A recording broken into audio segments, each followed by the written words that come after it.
Social media पे लोग पूछ रहे हैं कि अगर प्रधानमंत्री जी चंद्रचूड़ साहब के घर आए भी थे तो क्या चंद्रचूड़ साहब ने बुलाया था? प्रधानमंत्री को सपना आ गया चंद्रचूड़ से मिलने जाना है। मैं आज तक नहीं समझ पाया कि ये नरेंद्र मोदी जी का चंद्रचूड़ जी के घर में जाना और गणेश पूजा में, गणेश आरती में जो है वो पार्टिसिपेट करना, वो भी तब जब इतना बड़ा बॉन्ड, इलेक्टोरल बॉन्ड पे जो है वो फैसला चंद्रचूड़ जी ने दिया और उसके बाद ये चीजें हुई।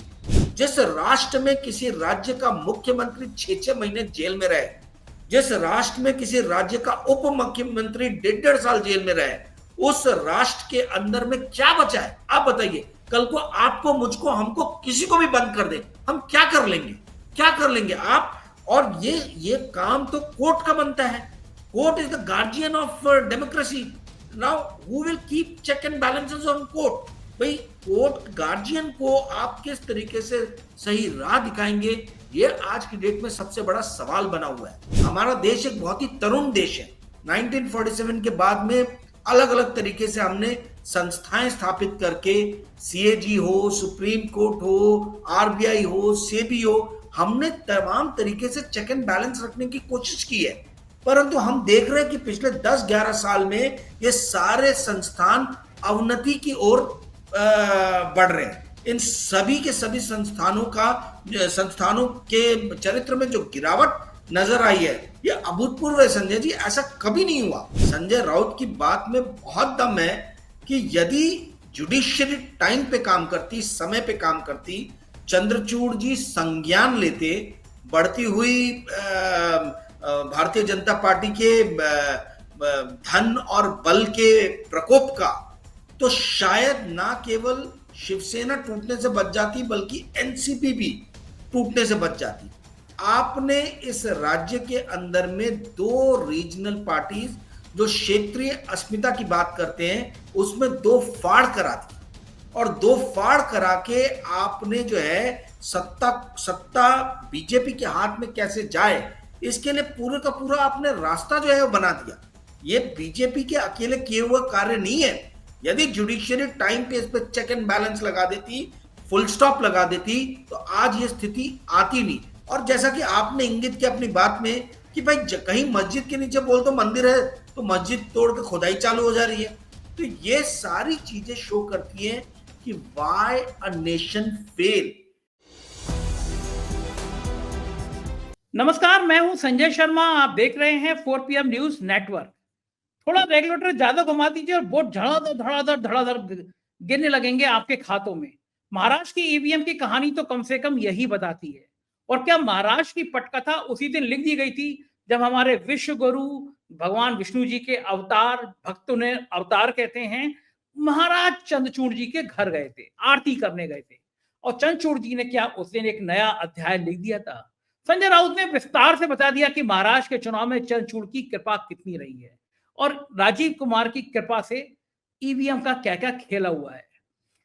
कांग्रेस ने बहुत विस्तार के साथ, गुरदीप सप्पल ने उन्हें ट्वीट करके बताया कि जिस दिन वोट पड़ रहे थे, नांदेड़ लोकसभा की सभी 6 सीटें बीजेपी जीत गई, कांग्रेस हार गई। लेकिन उसी दिन उसी पल लोकसभा की सीट कांग्रेस जीत गई। यानी मैं वोट डालने जाऊं, 2 मशीनें रखी हैं, एक में एमपी चुनना है, एक में एमएलए चुनना है, तो एमएलए में बीजेपी का बटन दबाऊंगा और एमपी में कांग्रेस को बटन दबाऊंगा। 2 मतलब होते हैं। इसका मतलब एमपी के बटन कांग्रेस इसलिए दबाऊंगा कि मुझे मोदी का चेहरा पसंद नहीं आया, मोदी का चेहरा शून्य हो गया।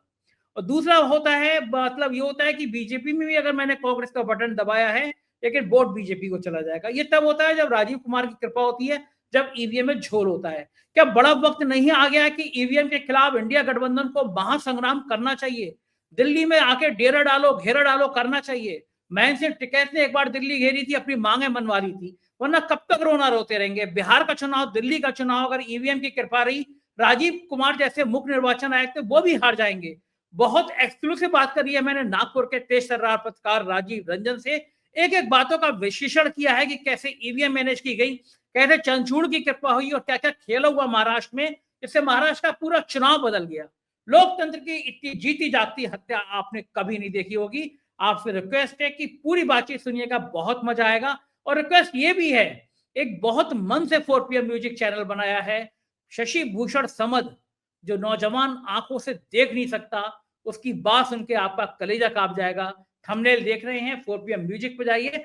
हमारी पहल है 4 PM म्यूजिक पे ऐसे लोगों को आगे लाएं, समाज के सामने लाएं। तो 4 PM म्यूजिक पे इसकी समझ की कहानी सुनिएगा और इस चैनल को भी सब्सक्राइब ज्वाइन करके राजीव रंजन की तीखी तीखी बातें भी सुनिएगा। चलते हैं राजीव रंजन के पास।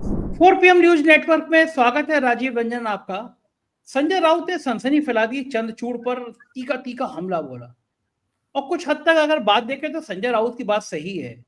महाराष्ट्र का फैसला आया, दल बदल का फैसला आया, आपने कह दिया अगर तुमने इस्तीफा नहीं दिया होता तो हम तुम्हें मुख्यमंत्री बना देते, लेकिन उसके बाद की जो प्रक्रियाएं थी उस पर डेट पर डेट पूरी सरकार खत्म हो गई। मतलब 5 साल निबट गए, नई सरकार बन गई। तो कहीं ना कहीं सुप्रीम कोर्ट चंद्रचूड़ साहब आंखें बंद करके बैठे रहे महाराष्ट्र पे। महाराष्ट्र के मसले पर वो कोई फैसला देना नहीं चाहते थे। जिन लोगों ने बड़ा हीरो बनाया चंद्रचूड़ को, हम लोग भी उसमें शामिल थे, हमें बड़ी उम्मीदें थी, लेकिन चंद्रचूड़ साहब ने जाने से पहले गणेश जी की आरती में और विश्व गुरु जी को, हमारे प्रधानमंत्री जी को बुला के उसकी तस्वीरें वायरल करा के दिखा दिया कि एक्चुअल में कपड़े जो पहनते थे, काला कपड़े जो पहनते थे, उसके नीचे कहीं ना कहीं भगवा वस्त्र जो थे उनके छिपे हुए थे। मतलब वो संघ के प्रचारक टाइप की भाषा बाद में उनकी नजर आई। उनके कई फैसले, जैसे उत्तर प्रदेश में उन्होंने धार्मिक स्थलों को, जब एक कानून बन गया था कि इस सन से पहले के धार्मिक स्थलों से छेड़खानी नहीं की जाएगी, कोई भी आदमी आके कह दे रहा है कि भैया ये मस्जिद है, इसके नीचे तो मंदिर था, और तुरंत सर्वे की अनुमति दे दी जाती है, सर्वे करो जाके। सर्वे करने के नाम पे बवाल होता ही है, संभल में 5 लोग मारे भी गए। कहीं ना कहीं ऐसे फैसले देश को कहीं अंधकार में ले जाने वालों में, चंद्रचूड़ साहब जो पूछ रहे थे ना, देश मुझे कैसे याद करेगा, अब देश को पता चल रहा है कि कैसे याद कर रहा है उनको। तो महाराष्ट्र के जो फैसले थे, कहीं ना कहीं उन फैसलों ने महाराष्ट्र के लोकतंत्र को खत्म किया। और जिस तरह के आरोप संजय राउत लगा रहे हैं कि भयंकर धांधली की गई, और बात भी सही है, बीजेपी का जो स्ट्राइक रेट आया है, हमने भी मुंबई में रह के देखा, आसपास के इलाकों में देखा, आपने भी देखा, कहीं ऐसी तूफान वाली लहर तो कहीं दिख नहीं रही थी। लेकिन ये जो नतीजे आए हैं, क्या ये राजीव कुमार चुनाव आयोग के उड़न छू जो कबूतर निकल जाता है, वैसे कबूतर है कि झारखंड दे दो शांत हो जाएंगे। जैसे कोई महाराष्ट्र पे सवाल करेगा तुरंत कह देंगे वही झारखंड भी तो आपका है, झारखंड में देख लो क्या हुआ। क्या लगता है आपको चंद्रचूड़ साहब कितने दोषी हैं? लोकतंत्र, महाराष्ट्र के लोकतंत्र को खत्म करने के लिए उनका नाम किस तरह याद रखा जाएगा? बहुत ही बेहतरीन सवाल है संजय जी। और देखिए, जुडिशरी जो है, जुडिशरी एक मेव ऐसा तंत्र है जहां पे चेक एंड बैलेंस आके समाप्त होता है। ठीक है, सारे चीजों का निपटारण कोर्ट में होता है, और यदि कोर्ट में समस्याओं के निपटारण के बदले तारीख पे तारीख आप देते चले जाओ, और वो भी ऐसे मसले पे जो पूरे राज्य के लिए जो बहुत ही इंपॉर्टेंट है मसला, और आगे आने वाले कोर्ट केसेस के लिए भी वो एक अपने आप में एग्जाम्पल सेट करता है, प्रेसिडेंट सेट करता है। आपने वहां पर पूरी की पूरी ढील देके और तारीख पे तारीख देके, नई नई तारीखें देके, आपने जिस तरीके से मामले को जो है लंबित रखा, इससे पूरा का पूरा महाराष्ट्र का राजनीतिक समीकरण जो है वो बदल गया संजय जी। और ये संजय राउत की बात में बहुत दम है कि यदि जुडिशरी टाइम पे काम करती, समय पे काम करती, चंद्रचूड़ जी संज्ञान लेते बढ़ती हुई भारतीय जनता पार्टी के धन और बल के प्रकोप का, तो शायद ना केवल शिवसेना टूटने से बच जाती बल्कि एनसीपी भी टूटने से बच जाती।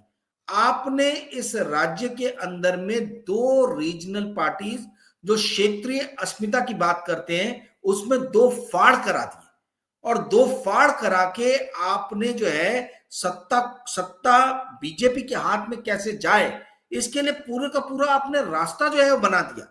ये बीजेपी के अकेले किए हुए कार्य नहीं है। यदि जुडिशियरी टाइम पे इस पे चेक एंड बैलेंस लगा देती, फुल स्टॉप लगा देती, तो आज ये स्थिति आती नहीं। और जैसा कि आपने इंगित किया अपनी बात में कि भाई कहीं मस्जिद के नीचे बोल दो मंदिर है, तो मस्जिद तोड़ के खुदाई चालू हो जा रही है। तो ये सारी चीजें शो करती हैं कि व्हाई अ नेशन फेल।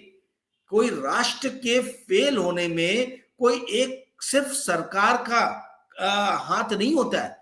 जितनी भी इस तरीके की कॉन्स्टिट्यूशनल संस्थाएं हैं, जब इन संस्थाओं के उच्च पदों पर बैठे हुए व्यक्ति अपनी जिम्मेदारियों से मुंह मोड़ लेते हैं, जब अपनी वो जिम्मेदारियों से दूर भाग जाते हैं, तब जाके कोई भी देश जो है एक असफल राष्ट्र के रूप में परिवर्तित हो जाता है। बड़ी मुश्किल से हमारा देश एक बहुत ही तरुण देश है। 1947 के बाद में अलग अलग तरीके से हमने संस्थाएं स्थापित करके, सीएजी हो, सुप्रीम कोर्ट हो, आरबीआई हो, सेबी हो, हमने तमाम तरीके से चेक एंड बैलेंस रखने की कोशिश की है।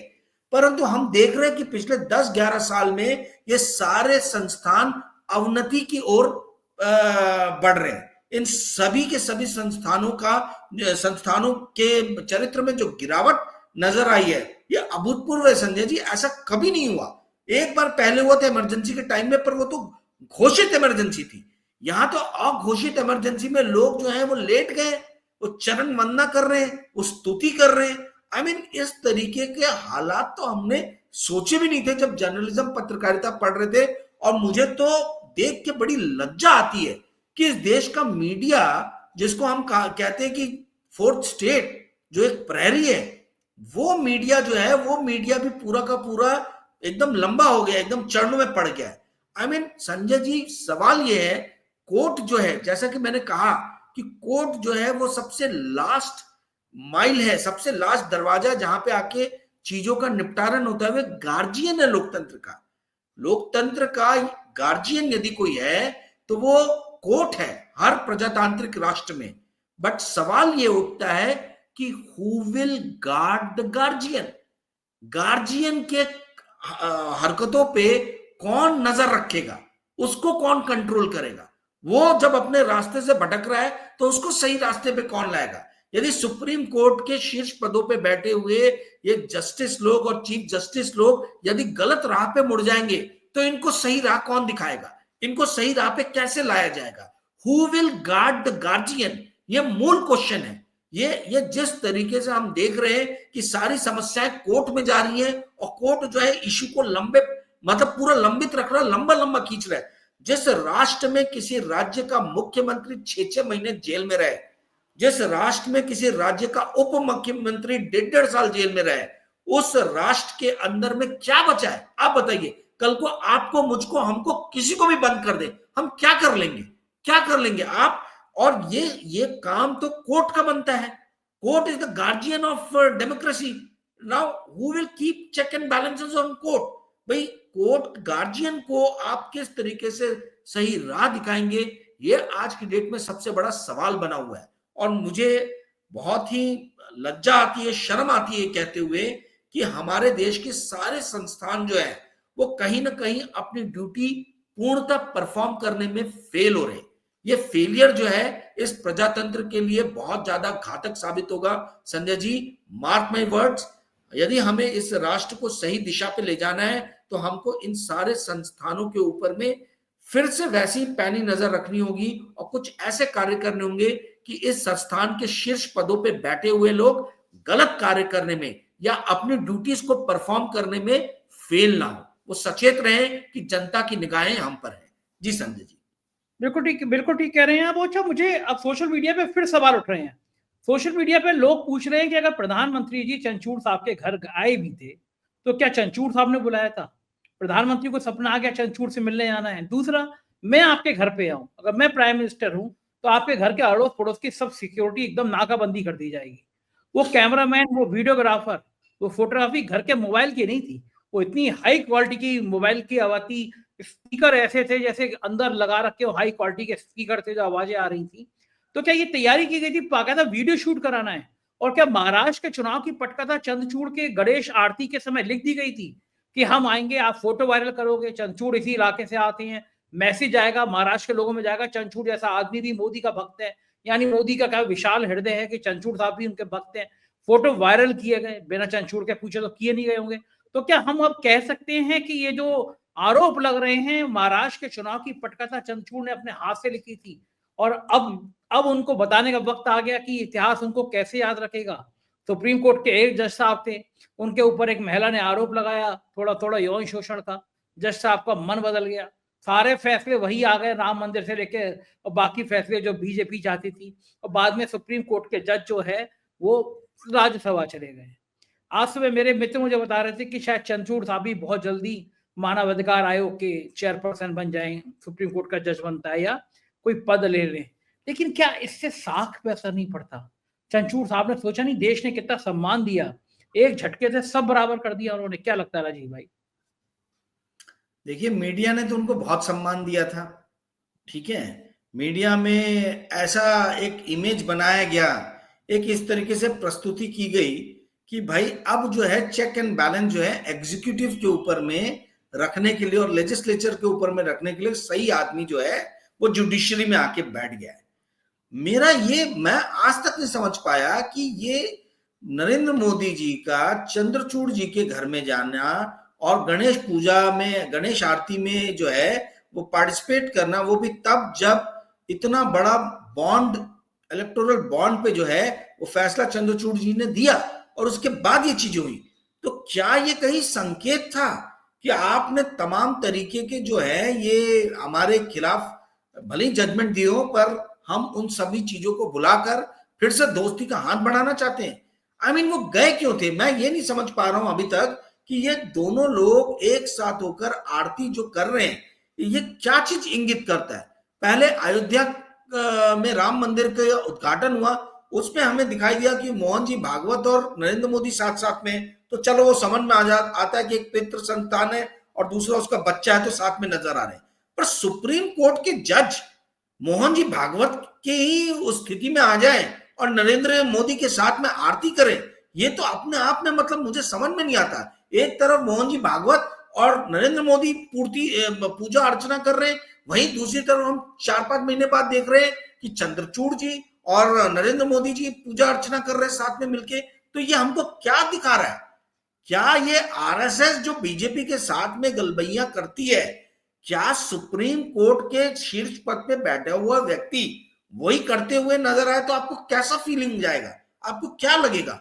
लोग बोल रहे हैं कि आप बात का बतंगड़ बना रहे हो, भाई एक पूजा कर ली तो क्या हुआ? यही तो सोशल मीडिया में उसके बाद से तमाम तरीके से जो है वो ट्रेंड बीजेपी के कार्यकर्ताओं ने चलाया कि पूजा ही तो की है, आपको इतनी मिर्ची क्यों लग रही है? सवाल ये नहीं है कि पूजा की है, पूजा आप करें, अब तो सुप्रीम कोर्ट के जज से हट गए, अब वो रोज जाके नरेंद्र मोदी जी उनके घर में पूजा करें, हमें कोई प्रॉब्लम नहीं है।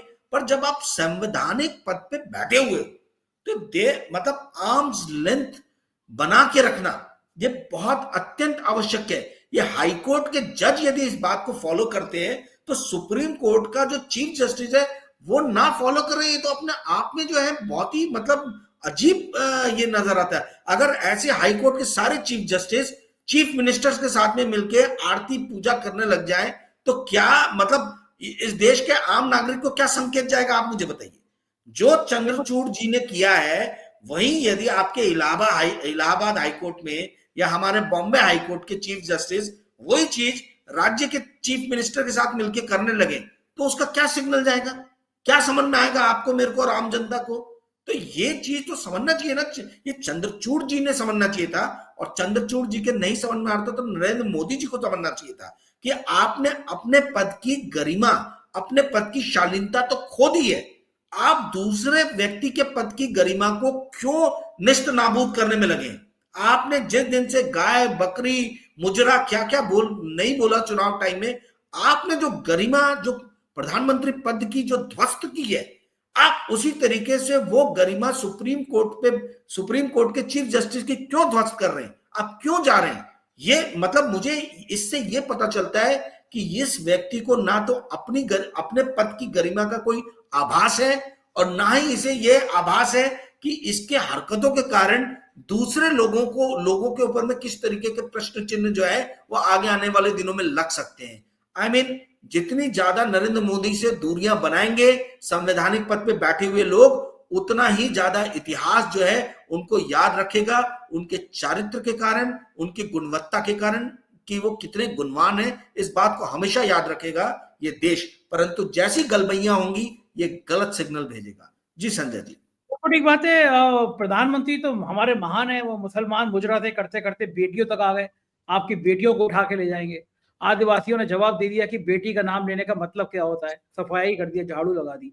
लेकिन महाराष्ट्र में धीरे धीरे बातें खुलने लगी हैं कि राजीव कुमार मुख्य निर्वाचन आयुक्त की आशीर्वाद कितना था, ईवीएम कैसे मैनेज की गई, ऐसा आरोप लोग चर्चा में कर रहे हैं। कांग्रेस के बहुत फायर ब्रांड प्रवक्ता, मैं कहूंगा सबसे योग्य प्रवक्ता है गुरदीप सिंह सप्पल। उनका मैं एक ट्वीट पढ़ के आपको सुनाता हूँ राजीव भाई, फिर इस ट्वीट पे आपसे पूछूंगा। उन्होंने सप्पल साहब ने लिखा है, महाराष्ट्र में विधानसभा के साथ साथ नांदेड़ लोकसभा का उपचुनाव था। इस लोकसभा के इलाके में 6 विधानसभा की सीटें आती हैं। कांग्रेस सभी 6 विधानसभा सीटें हार गई, लेकिन उसी दिन यानी 20 तारीख को लोकसभा का चुनाव जीत गई। ऐसा इसलिए हुआ कि लोकसभा सीट पर कांग्रेस को 1,59,323 वोट ज्यादा मिले। 6 विधान सीटों पर कुल मिलाकर कांग्रेस को 4.27 यानी 4,27,000 वोट मिले हैं, जबकि लोकसभा सीट पर 5,87,00,000 वोट मिले हैं। हालांकि दोनों की पोलिंग एक ही दिन एक ही समय हुई, यानी एक जगह हुआ था बटन दबाना पार्लियामेंट के लिए, एक जगह एमएलए के लिए। इसका मतलब क्या हुआ कि यही कि जिन वोटरों ने लोकसभा सीट पर कांग्रेस को वोट दिया, उन्हीं वोटरों में से औसतन 26,500 वोटर हर उन विधानसभा पर कांग्रेस के खिलाफ हो गए। लेकिन कांग्रेस का हर चौथा वोटर ठीक उसी वक्त विधानसभा में पार्टी के खिलाफ क्यों हो गया, अब ये तो बीजेपी के नेता भी नहीं मानेंगे कि 1/4 वोटर शिंदे, फडणवीस, अजीत की तिकड़ी को प्रधानमंत्री मोदी से भी ज्यादा पसंद करते हैं, इसलिए विधानसभा में उस तिकड़ी के साथ चले गए। ये 6 विधानसभा सीट कांग्रेस कुल जमा 1,84,597 वोट से हारी है और 1,59,000 वोट लोकसभा के वानस कम हुए हैं। इस अद्भुत संयोग का और अपने 1/4 वोटरों के इस अभूतपूर्व वोटिंग पैटर्न की हम जांच कर रहे हैं। बिल्कुल पिक्चर क्लियर है, नांदेड़ में एक ही दिन चुनाव हो रहा है, विधानसभा में वो बीजेपी के समर्थित प्रत्याशी महायुति को जिता दे रहे हैं, उसी पल उसी क्षण, यानी एक वोट आप बीजेपी को दबाएंगे और दूसरा वोट पार्लियामेंट में कांग्रेस को दबा देंगे। पूरा देश जानता है इसके दो मतलब निकलते हैं कि एक ही समय पे जब आप वोट डाल रहे होंगे, आप बीजेपी के खिलाफ वोट कर रहे हैं, यानी वो मोदी का चेहरा पसंद नहीं करते और आप बीजेपी को पसंद नहीं करते थे, कांग्रेस को दे रहे हैं। उसी पल आप उसी सेकंड आप वोट डाल रहे हो, वो बीजेपी की प्रत्याशी को जिता रहे हो, यानी मोदी पसंद नहीं है लेकिन अजीत पवार, शिंदे और फडणवीस पसंद है।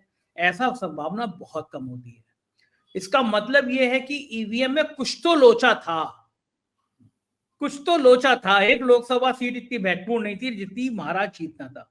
और जो बात कल से सामने आ रही है कि चलो झारखंड दिखा दो, कोई सवाल उठाएगा ईवीएम का तो हम कहेंगे तुम झारखंड कैसे जीत गए अगर ईवीएम मैनेज थी। छोटे छोटे राज्य जिता दो जहां से माल ज्यादा आना है, महाराष्ट्र है, हरियाणा है, वो मत जीतने दो, उत्तर प्रदेश है, ऐसी जगह पे विधानसभा जीतने दो। लेकिन अब वक्त आ गया है कि क्या कांग्रेस को यह समझ में आएगा कि ईवीएम के खिलाफ एक महासंग्राम छिड़ना ही चाहिए। केवल चुनाव के बाद, जैसे आपने उस दिन भी कहा, चुनाव के बाद केवल रोना कि भाई ईवीएम गड़बड़ थी, ईवीएम गड़बड़ थी, दूसरा बड़ा राज्य आएगा फिर आप उस चुनाव के बाद कहोगे ईवीएम गड़बड़ थी। क्यों नहीं? महेंद्र सिंह टिकैत ने एक बार डेरा डालो, घेरा डालो, कांग्रेस सरकार थी और मेरे ख्याल से कांग्रेस की सरकार, जिसकी भी सरकार थी, पार्लियामेंट के बाहर किसान आ गए, अपने बैल, भैंसा गाड़ी, बैला गाड़ी सब लेकर आ गए, बैठ गए, अपनी मांग मनवा के उठे। क्यों नहीं कांग्रेस इंडिया गठबंधन आह्वान करता कि पूरे देश के लोग आओ, दिल्ली के अंदर आओ, आह्वान करो, हम दिल्ली तब छोड़ेंगे जब ईवीएम हटेगी। कहां, कौन से बड़े मुल्कों में अब ईवीएम से चुनाव हो रहा है? जब आपको समझ में आ गया कि ईवीएम के संग लोचा है, ईवीएम मैनेज की जा सकती है, ये बात कह रहे हैं। और एलन मस्क अब तो आपके चाचा जी हो गए, क्योंकि ट्रम्प जीत गए हैं, तो भक्तों के चाचा है वो, तो भक्तों के चाचा ही कह रहे हैं कि ईवीएम मैनेज हो सकती, तो चचा का तो ध्यान रख लो। मान लो कि चचा ने कहा ईवीएम मैनेज हो गई, छोड़ दो ईवीएम, आ जाओ वही बैलेट पेपर पे। लेकिन अगर अब आंदोलन नहीं होगा तो माना जाए कि बिहार भी इस तरह जीतेंगे, दिल्ली भी इस तरह जीतेंगे, और आप फिर बिलाप करते रहिए। जब एक बार वोट पड़ गए तो पड़ गए। चंचूर साहब अगर बैठे रहे होंगे तो 5 साल निकाल देंगे, उसके बाद सोचेंगे क्या होना है देश में। आपका क्या मानना है राजीव भाई? देखिए, नांदेड़ अपने आप में एक केस स्टडी है कि कैसे इलेक्शन को रिग किया जाता है। इतना ज्यादा रैशनल होके वोटर वोट डाल रहा है कि एक जगह पे वो कमल दबा रहा है और एक जगह पे वो पंजा दबा रहा है। उसी दिन उसी पल 1,59,000 वोट जो है वो कांग्रेस के लोकसभा के कैंडिडेट रविंद्र चौहान को ज्यादा मिले। 1,59,000। ये कोई 5, 10, 15, 20, 25 हजार होता तो मैं समझ लेता कि हाँ भाई कुछ रैशनल लोग हैं, कोई इंटेलेक्चुअल लोग हैं जो ये देख रहे कि स्टेट में हमको ये चाहिए, वहां पे हमको वो चाहिए। इतना ज्यादा, मतलब ये नांदेड़ का ही एग्जाम्पल जो है, कांग्रेस को इसको अपना बेस बनाना चाहिए ईवीएम के खिलाफ लड़ाई के लिए। ये नांदेड़ का जो मुद्दा है सिर्फ ये एक परिचर्चा का विषय बनकर नहीं रह जाना चाहिए संजय जी। ये यदि परिचर्चा का विषय बनकर रह गया तो अपने आप में जो बहुत सारी गुत्थियां सुलझ सकती हैं, उन सारी गुत्थियों को सुलझने से हम जो है ये रोक देंगे, ऐसा आप मान लीजिए।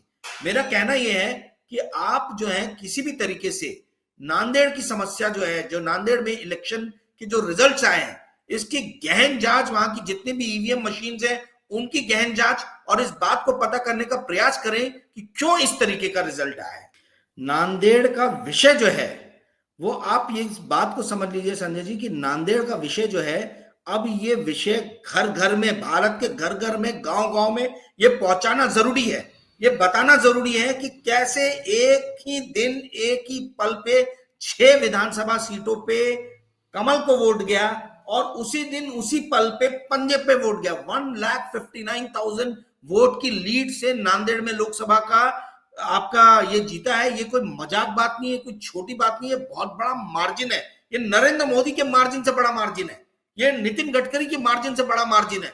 इतनी बड़ी मार्जिन से नांदेड़ का जो है ये उम्मीदवार जीते हैं। इस चीज को जो है ये घर घर तक पहुंचाने की जरूरत है, कोर्ट तक लेके जाने की जरूरत है, जनता के दरबार तक इस बात को ले जाने की जरूरत है। ये अपने आप में नांदेड़ का जो विषय है ये खुद बताता है कि इलेक्शन सिस्टम में कहीं ना कहीं कुछ ना कुछ गड़बड़ी है। इलेक्शन सिस्टम पूरी तरीके से फ्री एंड फेयर नहीं है, क्योंकि नांदेड़ के लोकसभा में जिस तरीके से कांग्रेस के प्रत्याशी ने मतलब बुरी तरीके से जो है जो ये किया है, इनको डिफीट किया है, और वो भी कोई ऐसे बहुत पुराने कैंडिडेट नहीं है कि 20 साल से 25 साल से उनका नाम है।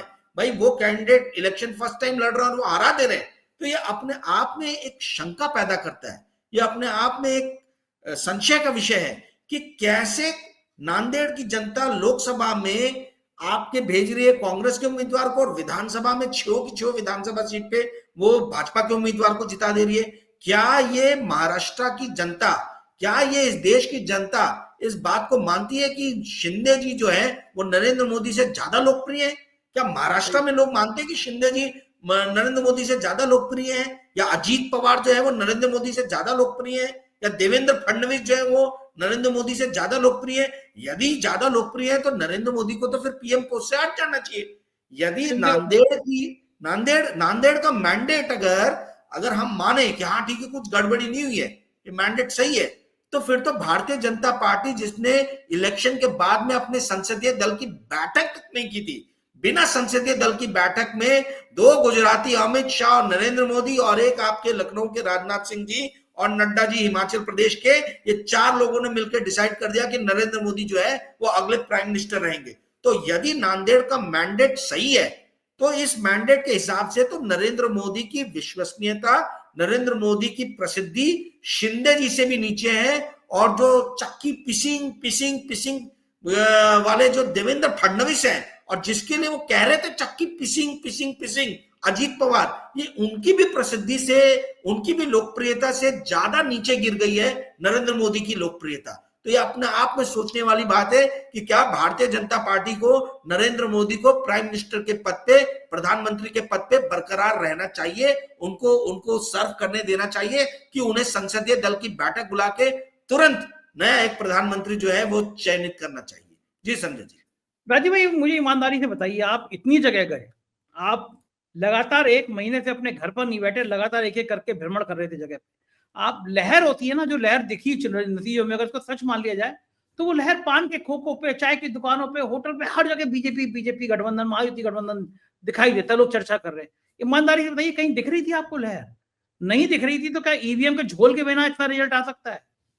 संजय जी, मैंने लोगों को देखा है यहाँ पे नागपुर में प्रत्याशियों का, कांग्रेस के प्रत्याशियों का कॉलर पकड़ के रोते हुए कि हमारे वोट कहाँ गए, हमने तुम्हें वोट दिया था, हमारे इस पोलिंग बूथ से इतने कम वोट आपको मिल ही नहीं सकते हैं, बोल रहे हमारे वोट वापस लाओ। वो उनके ऊपर गुस्सा कर रहे कि हमारे वोट कहाँ गायब हो गए, गायब कर दिए, तुम लड़ क्यों नहीं रहो, हम तुम्हारे लिए लड़ रहे, तुम क्यों नहीं हमारे वोटों के लिए लड़ रहे हो। इतनी ज्यादा इमोशनल भावना, इतने ज्यादा इमोशनल, लोगों को इमोशनल होते हुए मैंने बहुत कम देखा। और वही चीज देखने के बाद मैं उस दिन क्रोधित होकर मैंने अपना इंटरव्यू दिया कि जब जनता आपके लिए लड़ रही है, जब हमारे जैसे पत्रकार आपके लिए लड़ रहे हैं, तो फिर आप क्यों नहीं लड़ रहे हो अपने आप के लिए? भाई यदि इलेक्शन फ्री एंड फेयर होंगे तो सत्ता में आप आओगे, सत्ता के सुख आप भोगेंगे, कोई हम नहीं भोगेंगे, जनता नहीं भोगेगी, आप भोगोगे। तो आप अपने लिए तो लड़ो, आपके लिए हम लड़ रहे हैं, हम हर तरीके का रिस्क ले रहे हैं, पर